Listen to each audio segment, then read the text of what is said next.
our keynote speaker for this year's Celebrating Connections. Dr. Shannon Smith is a pediatrician and leadership coach who runs her own company, On Your Focus, helping families and organizations build stronger relationships and live more joy-filled and thriving lives.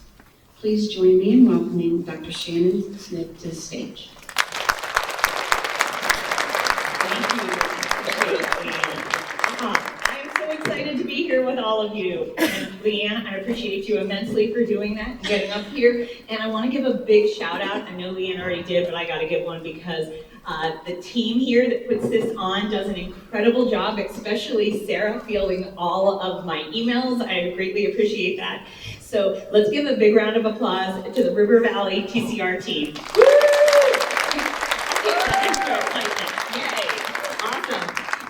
Also, it takes a village for me to be here. Everything from trying to get my kids off to school at this time and the weeks of preparation ahead of time. So I'd like to give a quick shout out to my team, including my husband standing around shooting pictures, one of my best friends and collaborators right there, Mindy, and the guys in the cameras walking around, Seth and Jacob. Thank you all so much. So, yay, all right, yay, for the team. Woo!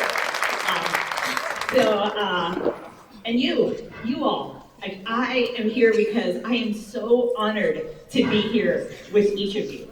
It's such an exciting time to be alive. It's also such a challenging time to be alive. Right now, we are inundated with information coming at us non-stop, trying to compete for our focus. And it's hard to know where to put your focus. So, if you will, indulge me here for a moment and come on in and get comfy. People coming in. I'm just gonna kind of do something a little out of the ordinary right now. So I'm gonna sit down and get comfy right with you. What we're gonna do this morning is we're gonna time travel just to get us started. So picture, if you will, we are sitting in a time machine. Ooh. And we're gonna get started this morning. I'm gonna plug us in some time, okay? Boom! We're sitting in this exact spot, but what if we ended up 400 million years in the past? Well, what would we be looking at? According to the West Virginia Bureau of Tourism, we'd be underwater right now. This was an ocean, and that's why we had our first mineral mined in West Virginia was salt, and why we still have a lot of salt we're selling. So let's jump back in so we don't drown and come way further. Again, thanks for indulging my fake time machine here. Up to the 1850s. So if we were sitting here in this exact spot in West Virginia, which wasn't a state yet, what would we see? Dirt roads, horses, maybe those salt factories going on. We sure as heck couldn't be sitting here today collaborating. And then let's get back in and bring us to 1960. So not that long ago, where would we be? This building wasn't here yet. There's another civic center in the town, but would we all be invited to the table? Would we all be able to be here together if it was just 1960? Not really sure. So let's bring us a little bit closer. Our fancy time machine. And now to 2020. No, we couldn't be here. We were not able to get together. I remember around that time scrambling to figure out what to do.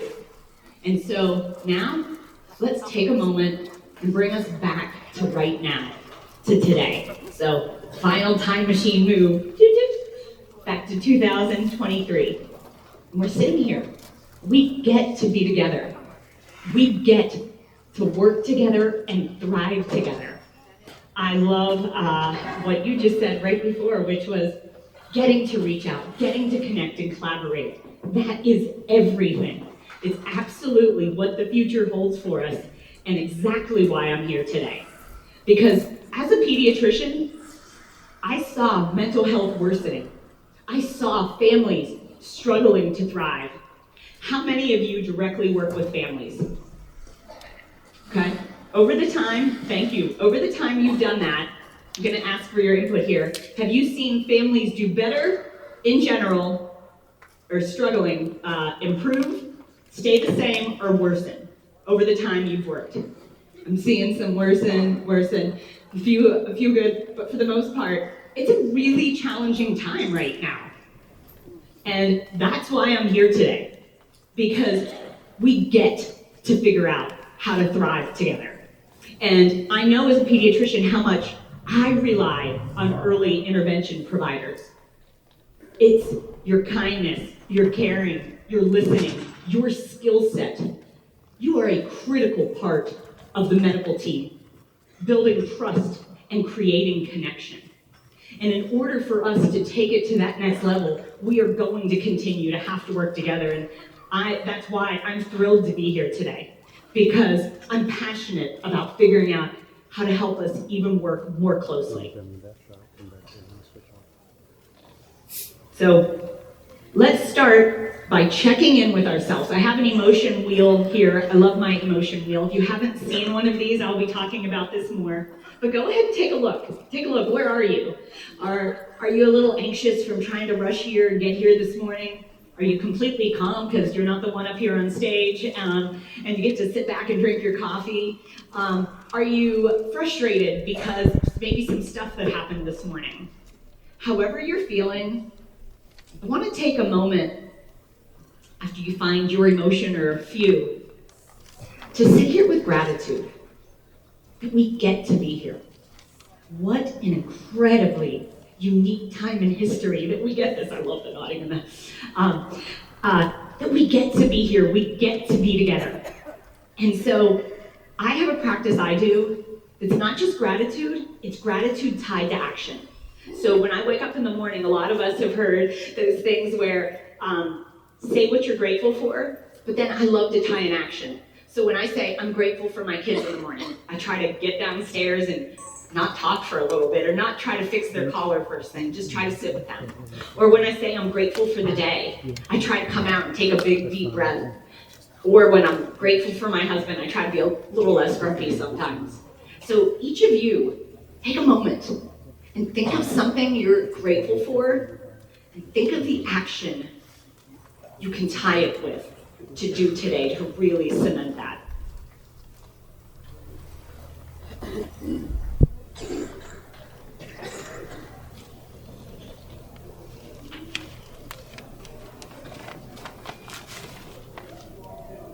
Okay, so as we're checking in with ourselves, I'm going to get to know you all a little bit better by doing an exercise. So I'm not sure when the last time you defined yourself by the technology you had in high school, but I'm about to ask you to. So I'm about to show you some pictures of some tech, and I want to hear if you're part of the generation that had that tech when you were in high school. And if you were, I want to hear, I am. Okay, so let's try it right now together. I am. Let's try it again, louder. I am. Okay, so I want to see who had what tech in high school. Okay, who had Snapchat in high school? I am. Oh, there they are. I want to hear you louder, Snapchat people. Ready? 1, 2, 3, go. I definitely did not. Okay, here we are. Who had Facebook? I am. There's that generation. I definitely did not have that either. What about iPhones? Who had iPhones in high school? I am. Excellent. Next one. Who had, probably most of us did, ready? Who's part of this generation? Okay. Next one. Who had these? That's me. Okay. What about this stuff? I love it. Okay. Keep going back. Who had these when you're sitting around? Ready? Yay! I love that. Okay, that's great. I threw this one in just because I truly did have one of these, but it was my grandfather's, but still. So, technology is changing incredibly fast. Take a look at this. We start down 700 years ago with a printing press, going up to a telescope, steam engine, telephone, man on the moon, when in our imaginary time machine right around the 1850s, you can see that when West Virginia was just becoming a state, we didn't even have telephones. Cars weren't around yet. Here's the thing, the theme of celebrating connections is early childhood in a changing world. And here's what most people don't see because we're standing in it. It's not just changing, it's changing exponentially faster. And in order for us to thrive, it's going to require us to learn how to work together more efficiently, exponentially more efficiently. Because even for my presentation today, I used AI. I had AI help me out with some of my lines. I got on ChatGTP. Who here has used ChatGTP AI? I think I have a couple in here, but going forward in technology, the future is going. I love that you're on there. The technology is not going to slow down. It's only going to be speeding up. And for one of us to know anything is impossible. And that's why it's critical for us to figure out how to work together more efficiently. Okay, so I'm going to ask you a question. I want to hear, in general, I'm going to ask who thinks the world is getting better or worse in general. Who thinks the world is getting better in general? Okay, a little bit, okay. Who thinks the world is getting worse in general? A lot, okay? So I felt the same way, and it was almost shutting me down. Here I am, a single mom with a 2-year-old, have my dream career of a pediatrician, and I'm like, what did I have my daughter? What did I, bring her into this world? What is going on? And, seriously had me almost shutting down. And that's when I really started diving in to figure out what's going on. And I'm here to share with you that the world's not getting better. The world's actually getting massively better. This is the murder rate over the last 700 years. Not often do we look at it this way. The news tends to portray it. Last year it was horrible. What about this year? We actually lived, relatively speaking, during an incredibly safe time in history.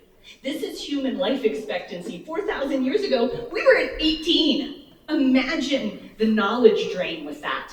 Because you hear the wisdom of the people that have been at this conference for 10, 20 years. That's incredible wisdom. Heck, back in 1900, when my grandfather was born, the average age was only 50. And today, we're in the 80s. Here's oil spills from 1980 forward. Here's battle deaths from 1950 onward. Children dying. 4% is still horrific. But if I had my little girl back in the 1800s, I would have had a 50-50 shot whether she would have made it. Deaths from disaster from 1930 forward. Hunger. Yes, we're still at 11%. But it's not from lack of food. That's from our struggle to communicate and work together. So it turns out, we live during the most abundant and prosperous time ever known. Who here turned on water this morning and it came out warm and ran? Come on, that's incredible. We got here via a vehicle. Or, when's the last time you went to turn on a light and when you flip the switch, you were like, oh, it's incredible. Yet, there are still so many problems we face. And the thing is, they're big and they're complex, which is exactly why the future depends on our ability to work together.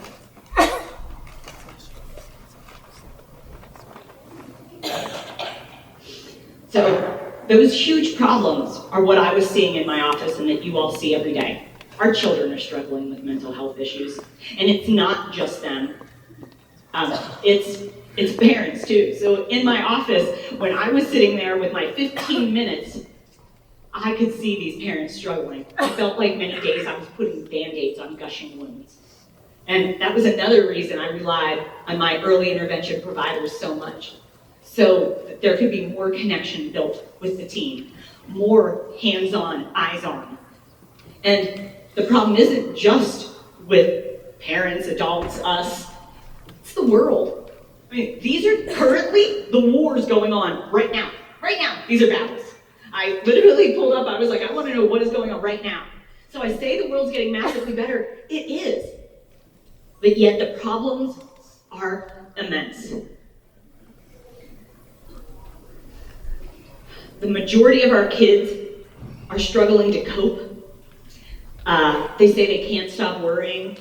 They're not sure who to turn to, and they don't talk about it. And for me, when I had that little toddler on my hip, I was burying myself in Post-its, trying to feel valuable, rushing around, and just thinking if I keep burying harder and harder, things will get better. That's not what happened. I felt stuck. I felt like I was rushing through life, dodging hard conversations, holding on to anger. Something had to change. And so part of trying to understand what's going on in the world, like you already heard me going back 400 million years, I may not have gone that far, but I really wanted to understand us. How in the world did we get here? And looking back, we had to work together to survive. Like, you put me in a room with a lion, I'm just gonna tell you right now I'm gonna lose, okay? Put me in a room with a gorilla, I'm going down. So how did we become the top species? It's almost hard to understand, but a really cool story to look back and see how humans, their abilities are not singular. Like, actually them alone, we're really weak individually. It is our ability to connect that makes us so incredibly unique. And back in these days, humans were able to survive by living in tribes of about 150 to 200. What's kind of unique is that's still the average number of friends on Facebook that people have. So we still have this need for that same size tribe. And our struggles, in many ways, come from the fact that we're no longer a tribe of 150, 200. We are now in a tribe of 8 billion, trying to communicate across technology that's only recently been invented. So, we have cancel culture, wars, hatred, racism. Some people lose hope in us, and I can understand that. But I'm here today because I have incredible hope for our future. I believe in us as a species. We are, relatively speaking, an incredibly young species, desperate for tools to communicate and collaborate more effectively, which is exactly why I started Own Your Focus. I realized that the tools that I was learning were helping me so much in my life, and that's what I wanted to bring in. So, just to share with you a little with my struggles, when I got a divorce, back when my daughter was really young, somebody said to me, "You think it's hard to communicate now? Wait until you get a divorce, then you're really gonna find out how hard it is." They were not joking. And I grew up in a family where we really struggled to communicate, and so did he. And I think oftentimes we're drawn to people to show us the skill that we're struggling with, the skill that we're missing. So, of course, after my divorce, I struggled. Trying to find these communication skills that I'll be working on the rest of my life has taken a long time. And he and I were struggling, but after a few years, a new complication entered the picture. My daughter came in with her fingernails painted, and back from his house. And I think we all know what that means. There's a new woman in the picture. So now, I wasn't just communicating with him. I was now trying to communicate with 2 people, and trying to figure out that was so challenging. But the hope I want to tell you is that it's possible. What I dove into, because I had to, for my family, and for all the families I saw, and for all of us, the tools are so powerful that the woman sitting right there is my daughter's stepmom. And we not only get along great, but we work together too. And so these tools work. And I'm super grateful for that relationship, and it fulfills me in so many ways. And I love our relationship to share with people. People are like, "You get along with your ex-husband's wife?" I'm like, heck yeah. And one of her favorite lines is, "Same team, same dream." And I love that, and that's exactly what we're doing here. Mindy, they like your line. So, just to give you all this understanding of time, our species was hunter and gatherers the majority of the time. That little red section is agriculture. I mean, that's not even touching on industrial yet. So let's take a look at that. That hunter and gatherer up there, you saw how big that was. That's society 1.0. Move down to society 2.0, agriculture. Early 1800s, 90% of America was farms. Today, it's less than 1%. And then go to industrial. We hung out in industrial for about 100 years, and now we're living in an age of information. Does anyone know what passed up oil as the most valuable resource in the world? Most valuable resource in the world. Do we know what it is right now? That's a good one. That will be coming. But it's data. It's data. Our data that is getting, every day we log on to something, is getting snagged from us. Data is the most valuable commodity currently in the world. We're moving to a new society, just like we have moved through. And by the way, each of these move faster. If you notice, that exponential curve will be a theme throughout this whole talk. And the new society is going to be based on us working together and solving problems more efficiently. So that's actually an incredible thing.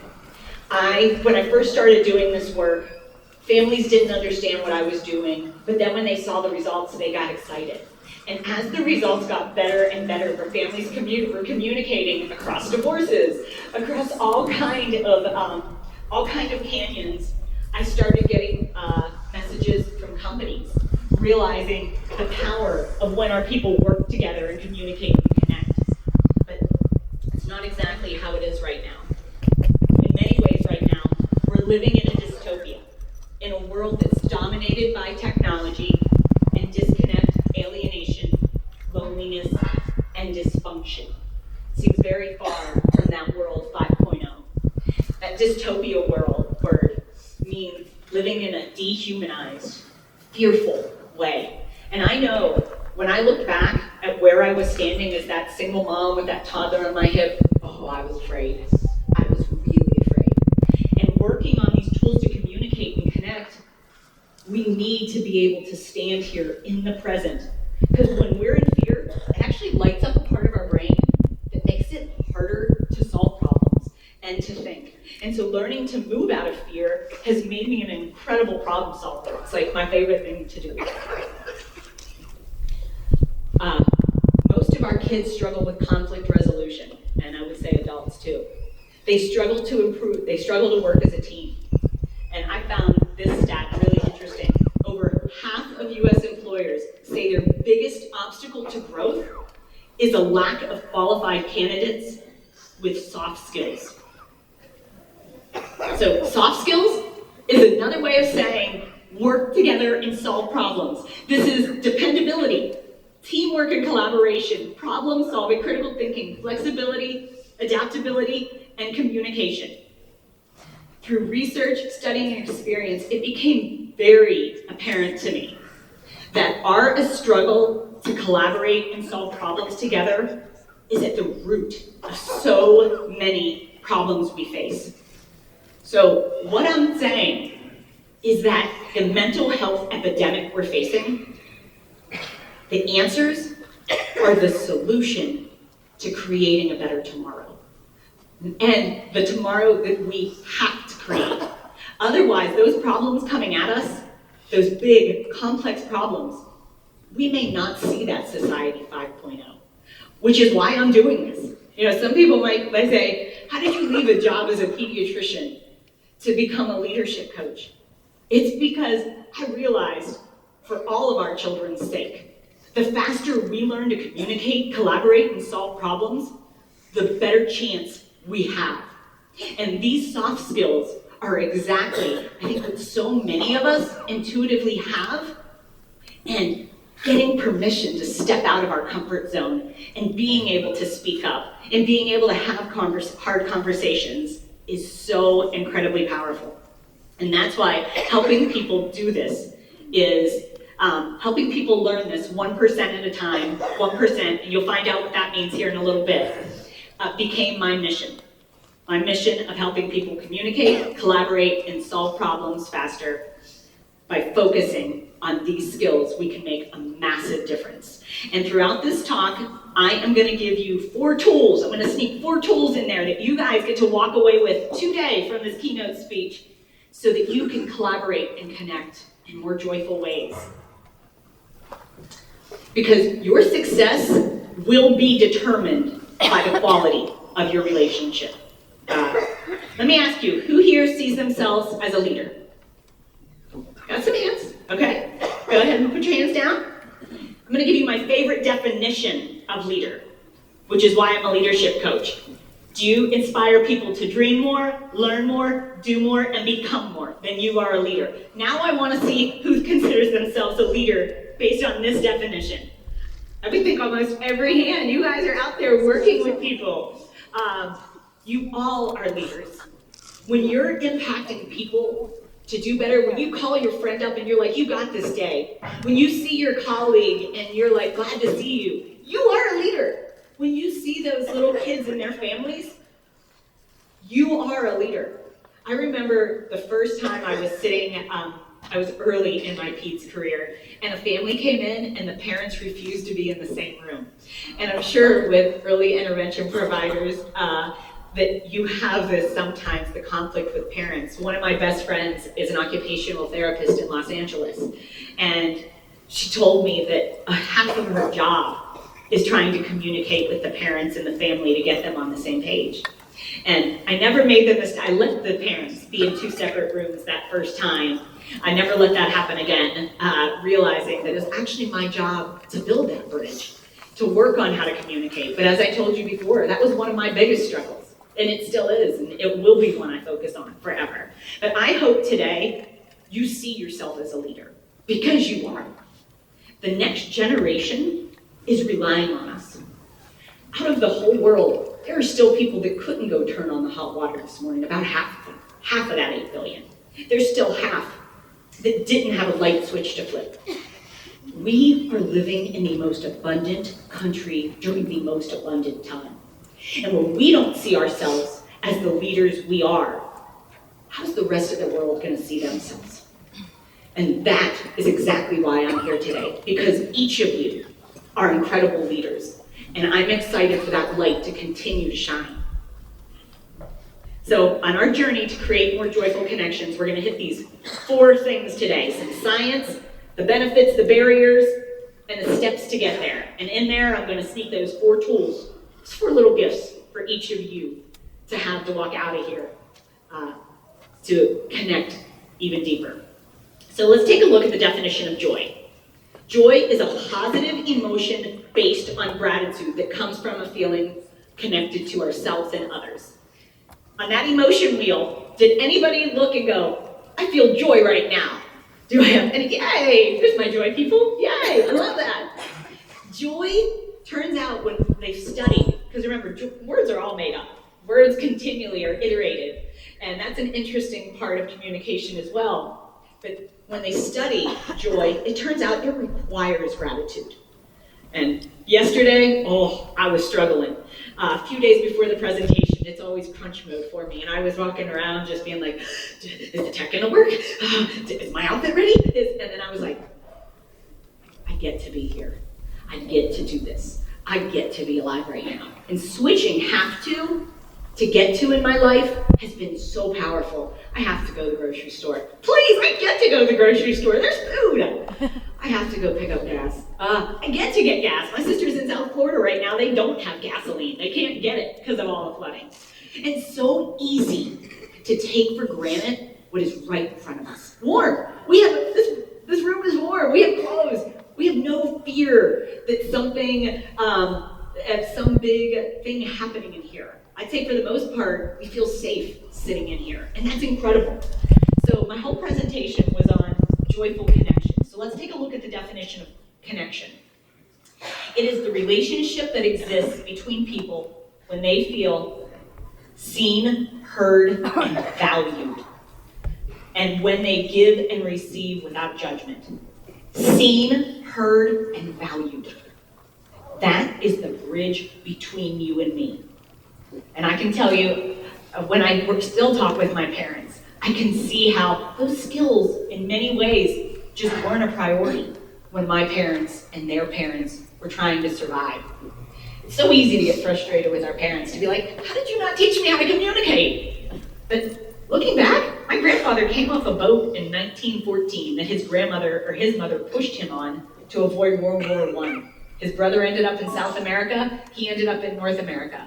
When he landed at Ellis Island, he knew he had relatives there and he was hoping somebody would meet him. It was a hard time to be alive. He had his luggage, everything he owned, and when he got there, he saw his family. And while he was checking through, they said, "Let me have your bags." And they took his bag and left him. At a 14-year-old kid, that's probably how hard up their family was. Their children were probably starving. Most of us will never have to make those type of choices.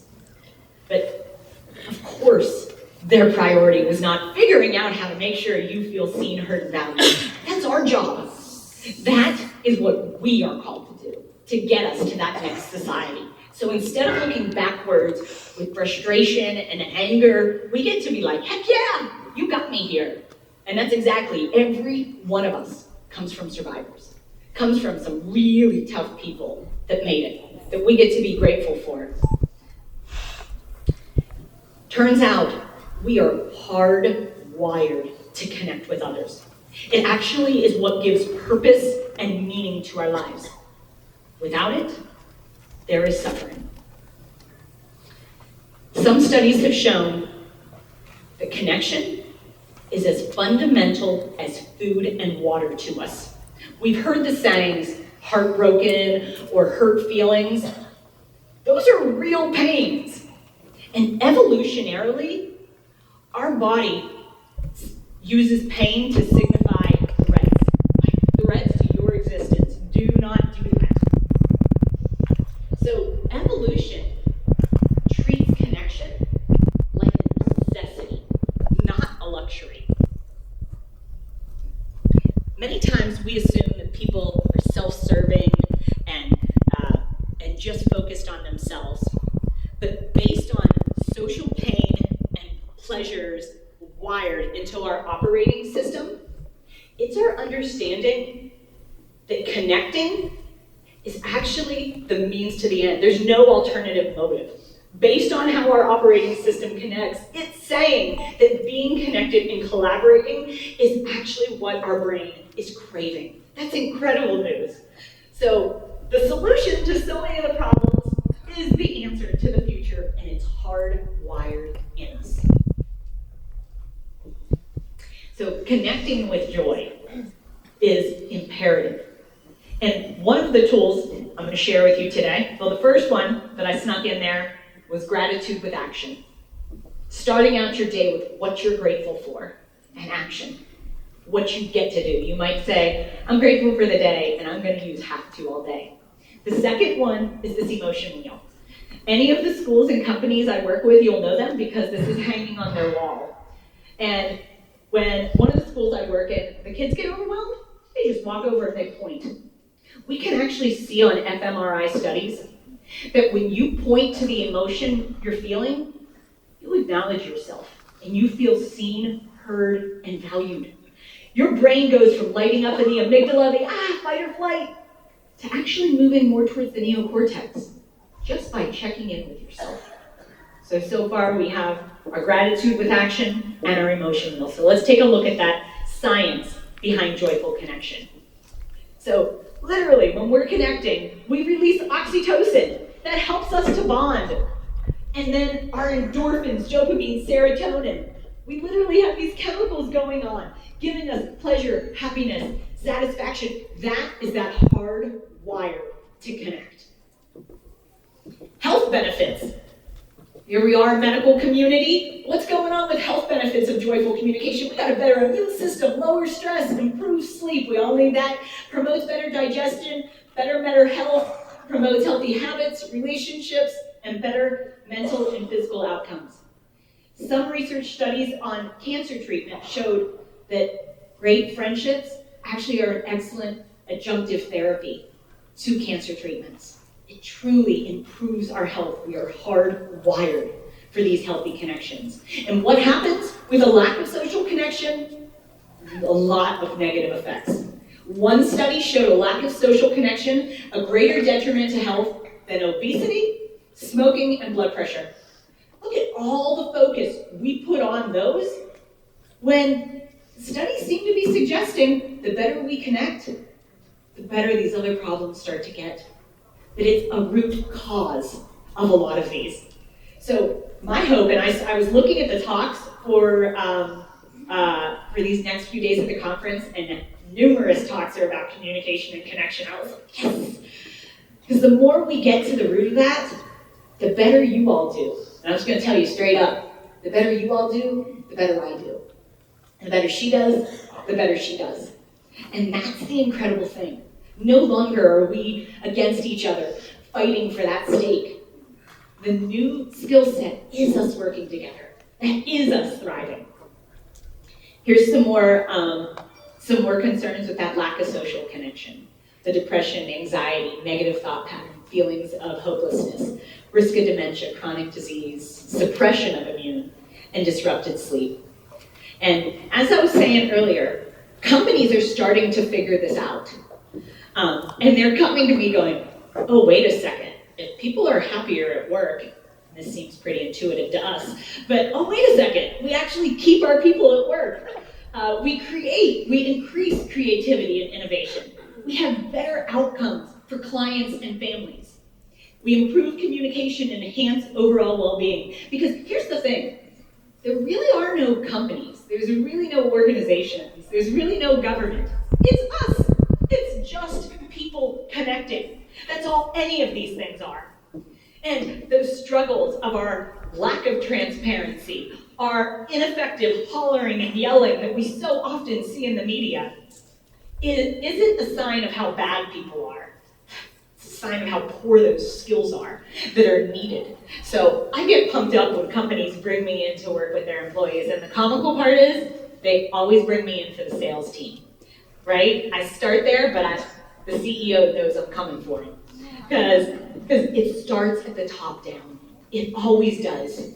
And that leader at the top needs to be the one knowing, I'm not on top, I'm actually here to support you, I'm on the bottom. And when we start working like that together, we all do better. So what are some barriers to connection in the workplace? I want to hear from you all. Sit back down to hear you. Okay, bring it on. You guys, what stops you? Do you think ineffective communication? Do you think it's not prioritized? What are we looking at? What's that? Heck yeah, time. Absolutely. What other barriers do we have? Absolutely, methods of communication, thank you. Anybody else? So I got a few here, and feel free to holler out if you think of any others. That isolation, that lack of support, time is on there, frustration, trauma, outdated systems, personality conflicts, which is where that communication comes in. A lot of us don't know where to start. And our jobs are stressful and our lives are stressful. So often I see employers like, well, they just need to put their calls on the side. It doesn't work that way. If somebody can find that button, tell me about it, because I haven't found that. Forget about everything going on in my life. Yeah.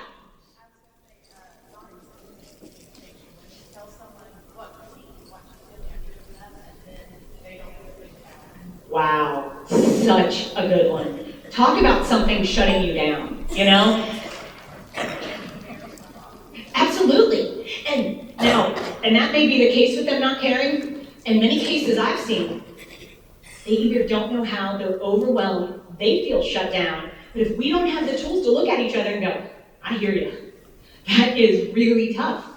And I'd like to look at that right now. My plate's a little full. How much more connected and seen would you feel, especially if it gets brought back up? Yeah, it's incredible. Thank you so much for sharing that one. And here's the thing about more joyful connections in our lives. It all starts with us. And I think as a medical provider and people in the field of taking care of others, we have this backwards so often. Me with all my Post-it notes, I was attempting to, let me see if I can take care of everyone else first and then I'll get to me. Turns out, you can't fill someone else's bucket effectively unless we fill ours. And a lot of us struggle with that. Because I know I felt valuable by helping others. But when I didn't know how to fill my bucket, when I didn't know how to check in with me, when I didn't know how to joyfully connect with this person, my ability to joyfully connect with all you was seriously inhibited. And so that's exactly what I want to bring you today. Ways to connect with yourself first. And that was that gratitude with action and that emotion wheel. to tap in with you. Those are those first two tools. And a lot of us get stuck because I can't take care of you first.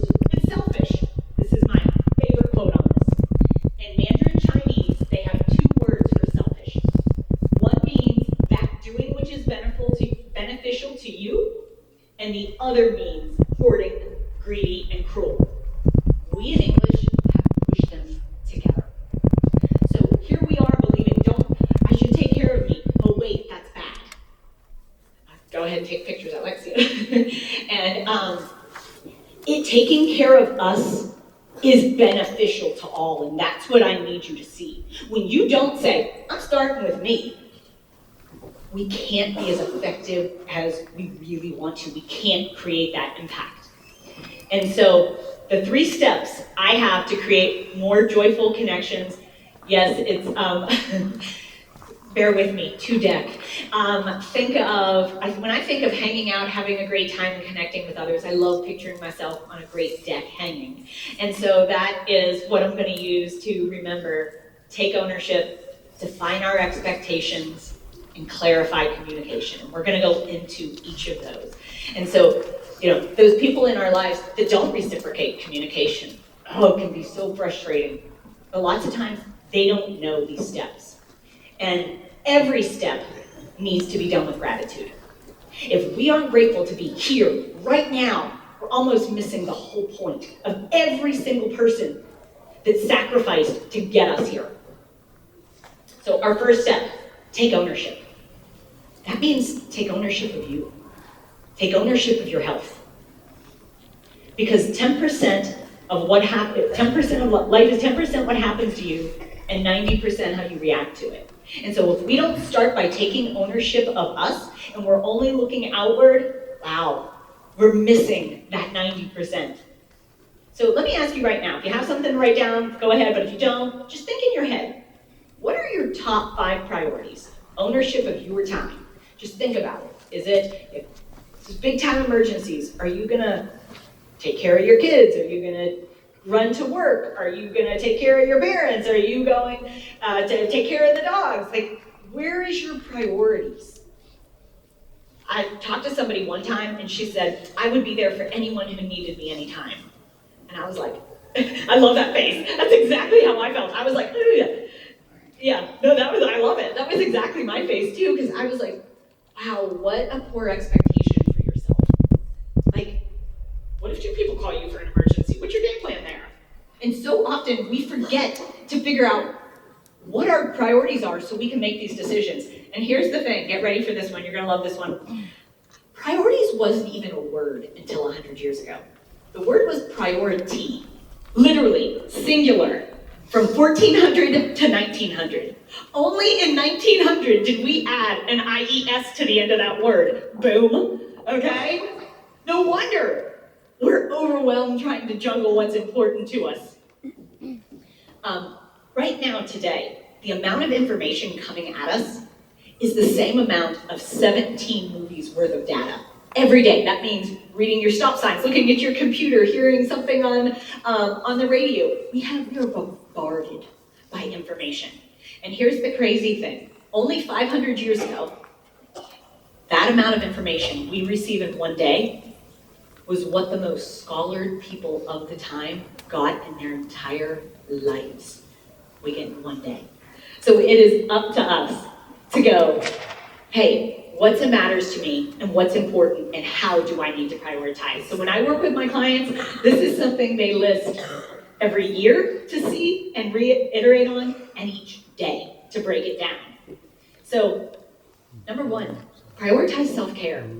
And I think we overcomplicate. I don't see self-care necessarily as a massage. I see self-care as me going to bed when I say I'm going to bed. Me turning off my ringer at night. Eating healthy and simply. I like to joke that I'm lazy when it comes to cooking, but the truth is I'm efficient. I want simple meals that I can reuse. And when my kids complain, no worries, they can cook themselves. So keep it simple. And then move. That's it. Sleep.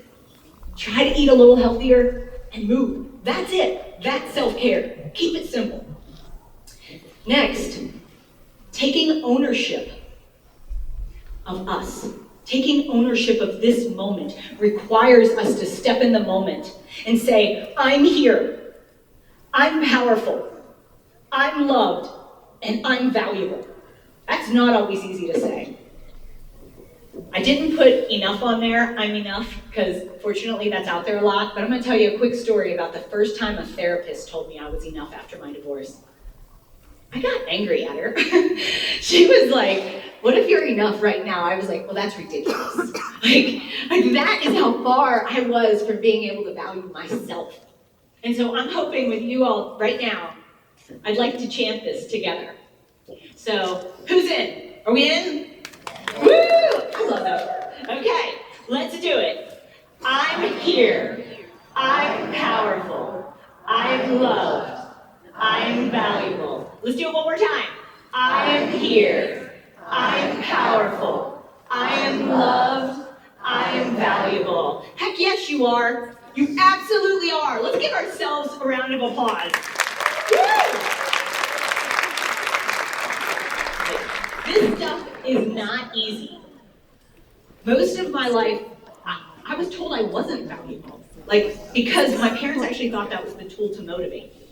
If they told you weren't good enough, you'd go work harder. And in many ways it works, but it works so you end up covered in Post-its.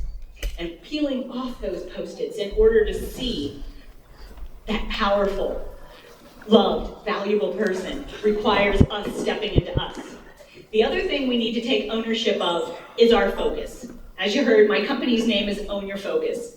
And it took a while to come up with that name. And as I found the root of wait, it's our focus that's constantly being grabbed. And in order to get what we want, we have to own our focus. So what is focus? I'm gonna get a little nerdy here on you. Turns out, we literally have 11 million bits of data hitting us per second. I literally mean photons of light, my voice coming, resonating off your eardrum, you feeling the seat underneath you. We have all this data. And our brain's job, the reticular activating system, is to focus and go, look there, and narrow it to 50 bits of data per second, which is the reason we can't hear when multiple people are talking to us. We can't compute that much data in 1 second. And so it's up to us. If you've ever noticed when you walk around and you're like, gosh, I really want that car, and then you see it everywhere, it's because you're telling your reticular activating system where to look. And so when you walk around going, I have to do this, you're gonna dread and see all the dread in your life, versus switching up and seeing all the incredible things, the light switch that we get to turn on. I hope each of you go to turn off your lights tonight and be like, yes, check out that light switch. So it turns out we are the most complex species ever known. We are incredibly capable and creative. So we talked about data being the most valuable resource, but in reality, it's humans, it's us. We are the most valuable, most resourceful thing on this planet. So to create, here we are, this incredible species, and most of us have never been taught to use our focus remote. And I'll tell you a little bit more on that here in a minute. But so it's imperative to make a bigger impact. You have to own your focus. And that's why we're here, because we do care about seeing the next generation thrive. And turns out we are in an incredible position to not just thrive if we do this right, but also to help generations to come. So often we point our focus remote all on that outside. How many times have you been upset about the weather? Really, it's raining? It's snowing today? Or what somebody else said? Can you believe they said that? Our focus remote is going all over the place, things we don't control.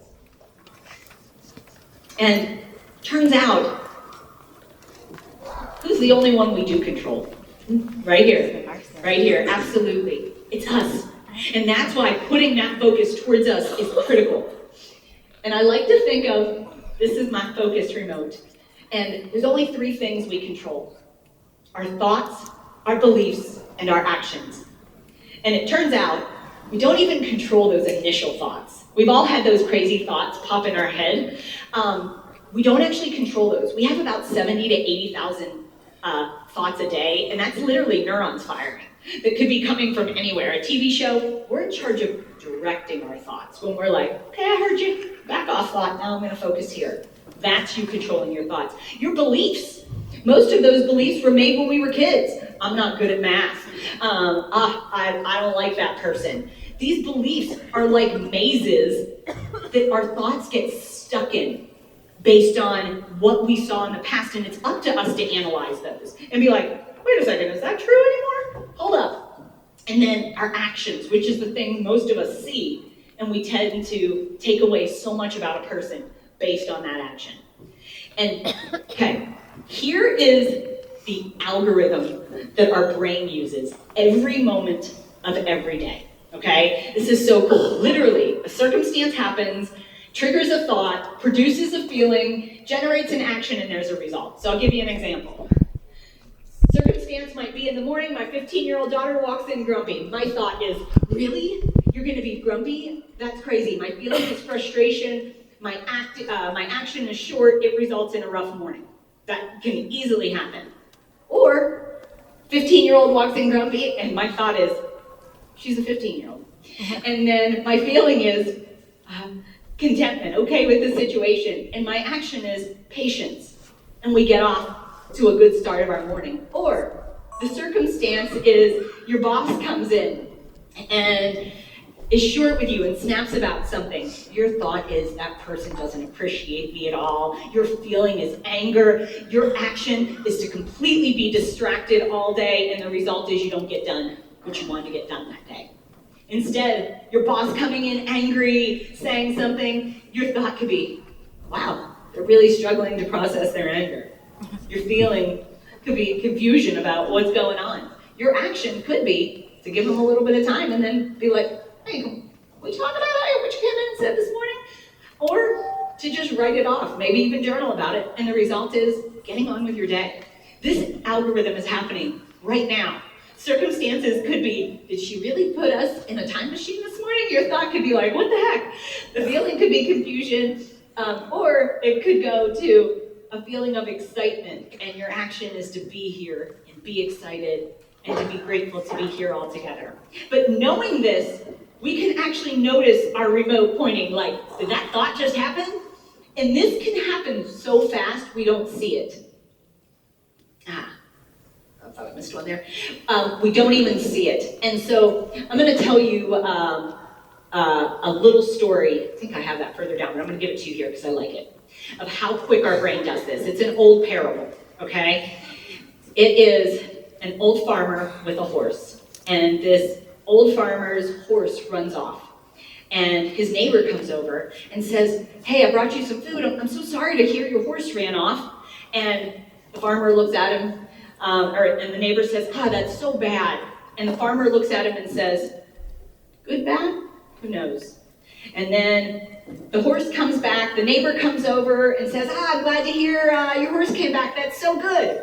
The farmer says, good, bad? Who knows? And then the son rides the horse, falls off, breaks his leg. The neighbor comes back with more food and says, oh, bud, I'm so sorry to hear that. Here's some food. That's so bad he broke his leg. As you can guess, the neighbor says, good, bad? Who knows? And then the army comes through, taking every able-bodied man, and can't take his son. How quick are we to go, that's bad, that's great, and learning to slow that response is critical. Okay, step 2 in our deck is define expectations. Wow, did I walk around in my life thinking things should be some way without even checking in with myself? They should know to talk to me better. They should know to bring over a gift when they come over. My kids should know to pick up their room, please. One of my favorites, the quote on the bottom, this comes from fabulous Mindy back there, unspoken expectations are premeditated resentments. So often we think we shouldn't have to tell other people what we're thinking, and ourselves. I used to put these expectations on myself that my husband would be like, how's that working out for you? As a doctor, we take an oath to do no harm. I'm a human. I make mistakes. And it could be the smallest mistake, but I would beat myself up for days. And Stephen would look and say, you expected never to make a mistake ever? And that's when I'd go, yeah, I took an oath, never. And he's just like, really?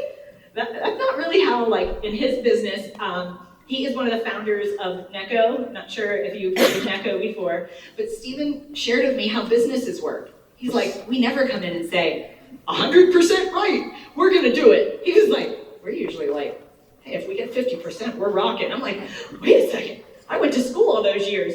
Don't you dare get a 50%, please. And so checking in with our expectations and sharing them with others is critical. Okay, so I showed you the algorithm our brain does with thinking. There's actually 2 speeds with that. This was described by an economist and a psychologist, and they got a Nobel Prize for it. And I never heard about it until Stephen dove into a book, and wow, did it help me on my learning journey. So listen to this. We are walking around in this system 1 speed of thinking most of our lives. That is our habits, and that's also our fight, flight, and freeze. And it's on autopilot. How many times have you driven home and you're like, did I just seriously drive home? I don't even remember the ride home, or ate something and you're like, did I just eat that bag of chips? That's all system 1 right there, okay? And your system 2 takes an incredible amount of energy. It takes effort, it's slow, it's that logical thinking. We could not spend 95% of our time. It's just too much energy. Because it's that logic. When people say, you weren't thinking. Yeah, right. Because we can only think a certain amount of the day and really break down problems. It's also that part of the brain that can help us solve problems and predict the future. And often we look at kids and go, what were you thinking? Kids' brains aren't even fully developed until they're around 25. And so often we expect them to be great at solving problems and guessing what's coming in the future when that part of their brain hasn't even developed yet. And there was my good, bad, who knows story. And so understanding that most of the time in system 1, we want to jump to, that's good, that's bad, that's good. No, lots of times, settle back, move into system 2 thinking, and I'm going to tell you how. And I had to figure out how, because I was a very reactionary person. And I'm always working to slow down. So I'm going to show you the steps to get your focus remote over there. And they all start with pause. Just pause. When something big happens, when someone says something to you, when you have a crazy thought pop in your head, just pause. It might take a few seconds, it might take a day. But learning to take your focus remote, to move over to that calmer, logical things where things aren't just bad or good, requires pause. The second step is acknowledge. And I use this every day with my kids, every day with my clients, and my friends, and my husband. And then we acknowledge. And if we're using this on ourselves, it would look like us checking in with our emotion wheel. Or just putting our hand on our heart and saying, I'm here, you're okay. Or if I'm talking to somebody else, that acknowledge could be, it seems frustrating, it seems difficult. Or, I'm here for you. And then it might not be time to move on to those questions to really solve a problem.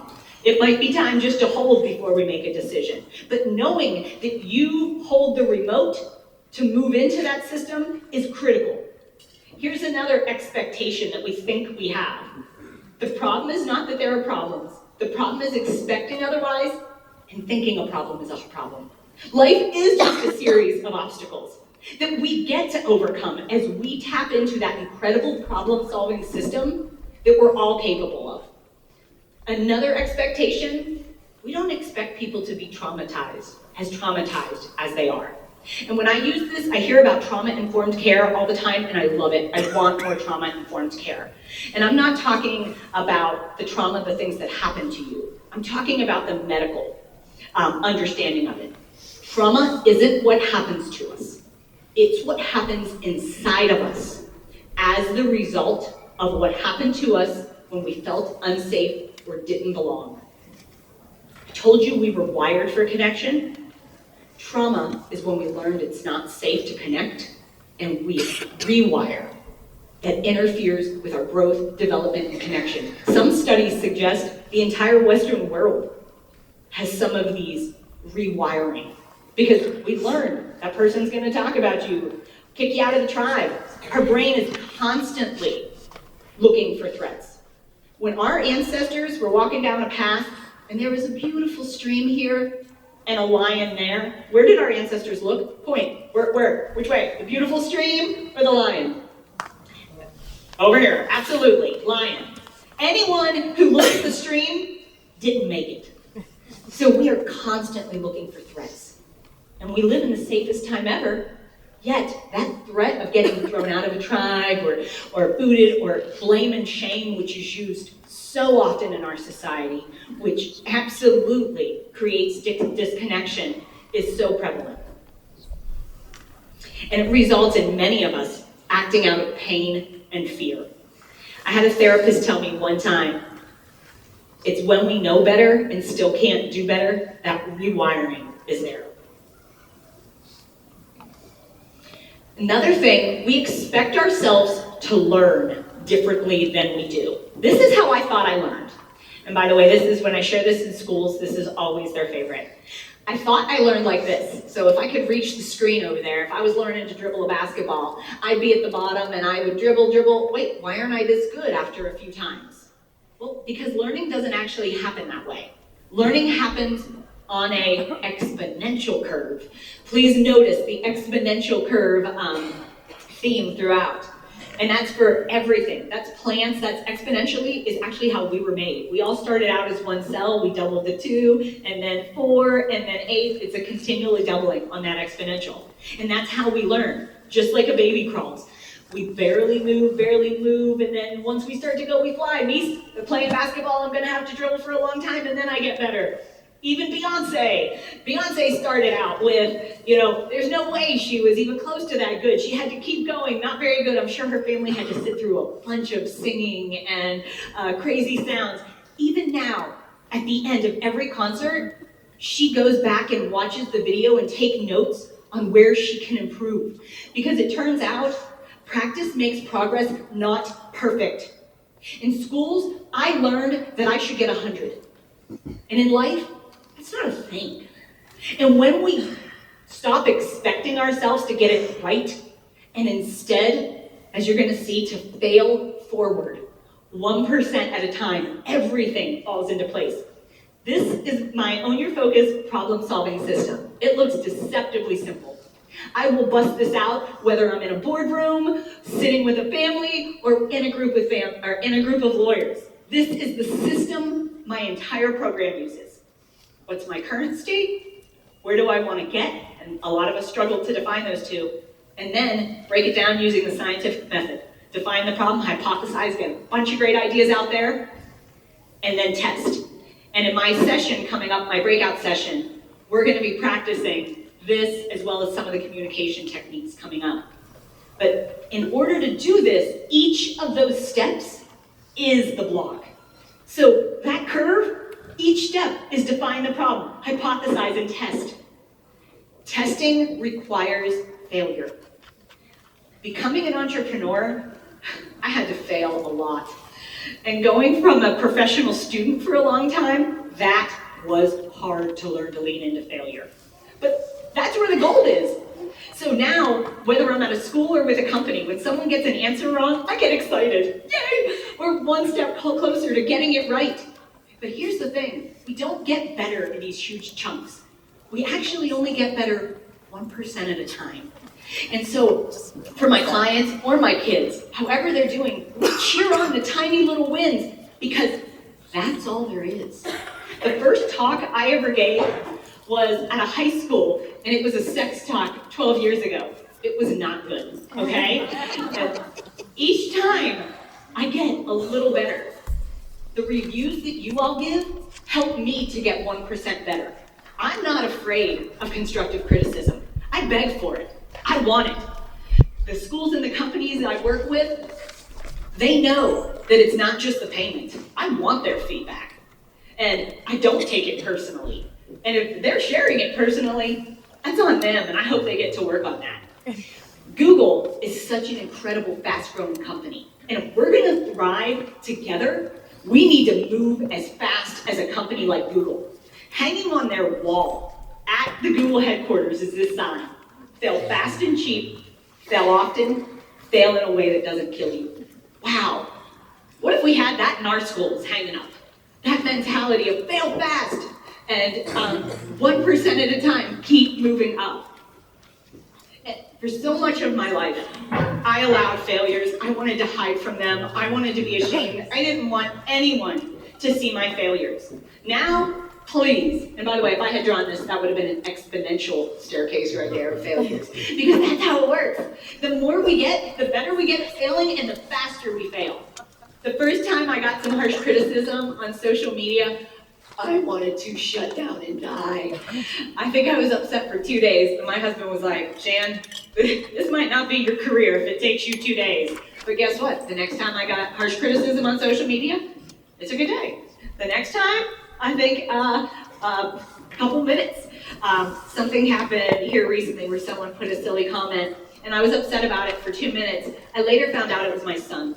And so I was so glad I didn't waste too much time on that one. So here's that curve in action.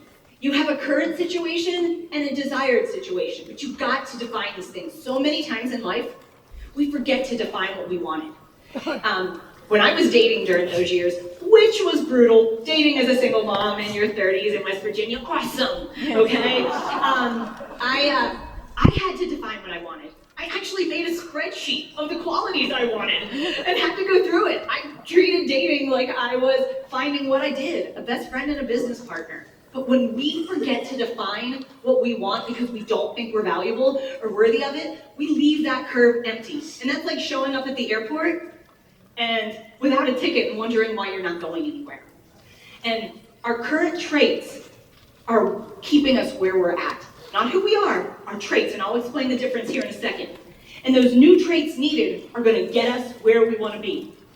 So often we think of people as bad or good. It hurts my heart when I'm like, well, when I hear people go, well, that's a bad person, but that's a good person. I'm like, we're all incredible people. We're people, the greatest species that has ever lived. According to our current scientific understanding, it has taken 14 billion years to make each of us. And we're going to look in the mirror and talk trash on that person? Please. So I see us as incredible technology. Picture us like an iPhone. Nothing, that is an incredible piece of technology. But then we all have apps that are like our habits or our traits or our skills. Depending on our desired state, what we want determines where those skills need to be. And so sometimes I might have a skill that's really valuable to go after something, but not something else. And so I don't always know somebody else's journey. Like, speaking of iPhones, Steve Jobs. So Steve Jobs, who invented the iPhone, it's really easy to look at him and be like, wow, what a great guy. By most accounts, he was a really bad dad. But he would actually say, that wasn't my focus. That's not what I wanted to do. What I wanted to focus on was changing the way we communicate. And me judging does no good for anyone. And when we focus on our skills or our traits or the people we're connecting with, those skills and those traits can make a really big difference. And I almost left this out for time's sake, but I'm going to throw it in because last time I spoke here and I used this one, I still get comments about it. Something else is, so often we say, who here has said, he made me mad, she made me mad, they made me mad? Who here has said that? I think everyone has said that, okay? I have definitely said that. And I'm going to tell you how I learned this. It was when I was going through divorce. My husband and I were sitting there with the therapist, and I was going off.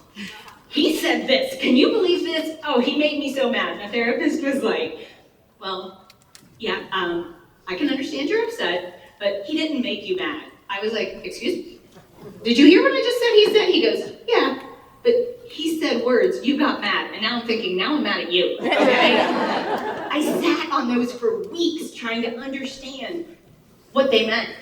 And when I explained it to patients, I would say, I would say, okay, here I am, Dr. Shan, you expect me to be all bubbly. If I bust in the room and I say something mean to you, how do you feel? And they were like, I would feel upset. I was like, okay, what if a 1-year-old toddled in, barely speaking, and said the exact same words?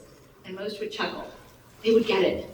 It's our perception of what someone's saying. Not that that doesn't mean it's wrong or hurtful or not useful, but people don't make us feel a certain way. They might influence, but people do and say things and we interpret them. Remember, you own your remote. And then another expectation is that we expect people to be rational. I need us to know that our brain has so many shortcuts on purpose. And if we don't slow down and go into system 2, we miss things like this. Whatever your beliefs currently are, if I show up and say evidence that aligns with it, you hear it and you're like, heck yeah. And if I say something that doesn't, your immediate reaction is wrong. And that happens to me. And I get to be like, ooh, I just said wrong. I'm gonna move into system 2 and check that out and dive into it further to find out what's really going on. But so, expectations. Check your expectations. Because we expect people to be rational, that might not be the best expectation. And the last expectation before I move into communication is quit expecting yourself to do it on your own. It takes a tribe. I have a therapist, I have a coach, I go to yoga classes, my husband's a rock. My friends, I've cultivated them because some just weren't ready to show up in the way I needed and maybe me for them. It takes a tribe. Quit expecting yourself to do it on your own. Invest in you because you are worth it. The third step is clarify communication. And this is the one I'm really going to dive into in my session, so I'm kind of going to hit it briefly. And I'll share at the end. I have a Facebook group called Badass Boss Moms. Come on, it's not just for moms, it's for anyone that wants to see the next generation thrive. And I share the tools in there because I want to see us communicate. And I also have a Facebook page and TikToks for Own Your Focus. But here's the thing, communication is really hard. Clear is kind, unclear is unkind. Okay, so here I am talking to all of you. You are actually taking in what I say by my movements, my words, and my tone. What do you think the top thing is that your brain is taking in? Who thinks it's words? Who thinks it's tone? Who thinks it's body language? Yeah. Turns out, because our visual, and thank you all, yay for people, anyone that put their hand up, because right, wrong, who cares? It's about diving in. It turns out it's my body language because our visual cortex is so big. So I could be almost, if I'm like, hey guys, I'm happy to be here today. You're not caring about my words. I could even use a tone, hey guys, I'm happy to be here today. And you're sitting there reading, what's going on with her? Communication is hard. So when I coach people to get and talk to others, it mainly starts with the tone and the body language. But wow, those words, that is like a jigsaw puzzle. There's over 5,000 languages spoken today. And our words aren't like a code. Code's 1-to-1. Our words have different meanings, all kind of different things. It's amazing when I say a word to someone and they think I mean something else, and it's up to us to lean into curiosity. Here's my fabulous drawing of 2 people showing the bridge that does connect. It takes that algorithm, and then it takes one person moving from system 1 to system 2 to try to trigger the other person into feeling, it's really complex, seen, heard, and valued. And how you feel seen, heard, and valued versus you feel seen and heard and valued are totally 2 different things. I love that book, who's heard of the 5 love languages? Yeah, it's really good. There's also one for kids, trying to figure out how each other feels seen, heard, and valued. I have way less friendships than when I was younger, but way richer and deeper connections with those around me. And this is what I've had to learn. I've had to learn to set boundaries and communicate boundaries. It's up to me. Boundaries aren't what someone else does. Boundaries are me saying what's okay for me or not. And so often we walk around going, you shouldn't do that. Please, no. I don't look at my kids and say, you need to leave or I say, this doesn't work for me. I'm gonna go ahead and step away for a few minutes and I'll be back. It's my boundary to hold. And daring to set boundaries is about the courage to love ourselves even when we risk disappointing others. Take ownership. Nice versus kind. I just presented to a university president's council recently, and I had 4 people come up to me afterwards like, wow, I was missing this one. I'm like, right there with you. I know what you're talking about. Nice doesn't want to rock the boat. Concerned about not upsetting others. Afraid to speak up when they witness unkind behavior. Worried about being liked. Focused on self-preservation and pleasant and agreeable. And I know I tried to be the nice girl. I was a middle child. Ooh, was I trying to keep that peace. Turns out, it's our job to be kind. Willing to make waves. Concerned about taking actions in line with our mission. And we got a big one. And that's to help the next generation thrive. And gotta be active, willing to take a stand. It is not easy. And we have to be concerned about being honest with compassion, focused on that higher mission, making a difference. This is a super busy one, but this is how hard conversations are. I actually have a tool that I share with my clients, and we're gonna practice this in my breakout session. So how many times if you're like, I wanna tell that person I'm not okay with that, and we don't have the words, okay?